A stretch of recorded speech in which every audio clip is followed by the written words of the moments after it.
Soyons saints, en partenariat avec Magnificat. Nous souhaitons une belle et joyeuse fête au Luc. En ce 18 octobre, nous faisons mémoire de l'évangéliste Saint Luc. Né à Antioche dans une noble famille d'origine grecque, Luc étudie et devient médecin. Converti grâce aux paroles de saint Paul, il abandonne tout pour suivre le Christ et devient médecin des âmes.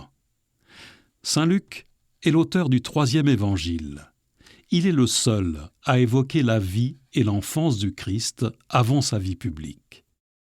Il connaît bien la Vierge Marie car il vit un temps auprès d'elle à Éphèse et recueille ainsi son récit. Il est également l'auteur des Actes des Apôtres, fidèle écrivain des débuts de la vie de l'Église. Il accompagne saint Paul dans ses voyages pendant 18 ans et prêche avec lui. Luc poursuit cette mission après la mort de son camarade en Italie, en Gaule, en Dalmatie et en Macédoine. Saint Luc est un médecin cultivé, doté d'un cœur humble et attentionné. Il est appelé le scribe de la miséricorde du Christ. Il est en effet celui qui rapporte certaines paraboles ou événements tels que le fils prodigue, le bon samaritain, le bon larron ou la pécheresse pardonnée. Il accorde aussi une place importante aux femmes qui apparaissent dans son évangile 4 fois plus que chez les autres. Il meurt martyr à 84 ans. De sa tombe s'écoule un liquide miraculeux qui guérit les maladies des yeux de ceux qui s'en soignent avec foi.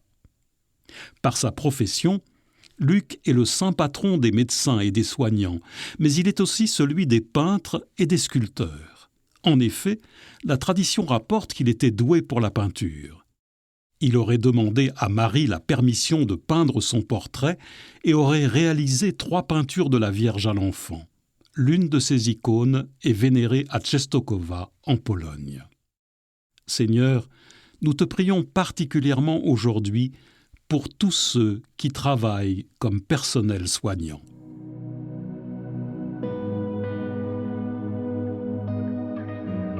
Par l'intercession de saint Luc, donne-nous la grâce d'être de bons samaritains, prêts à accueillir, soigner et consoler, en voyant ton visage dans chacun de ceux que nous rencontrerons aujourd'hui.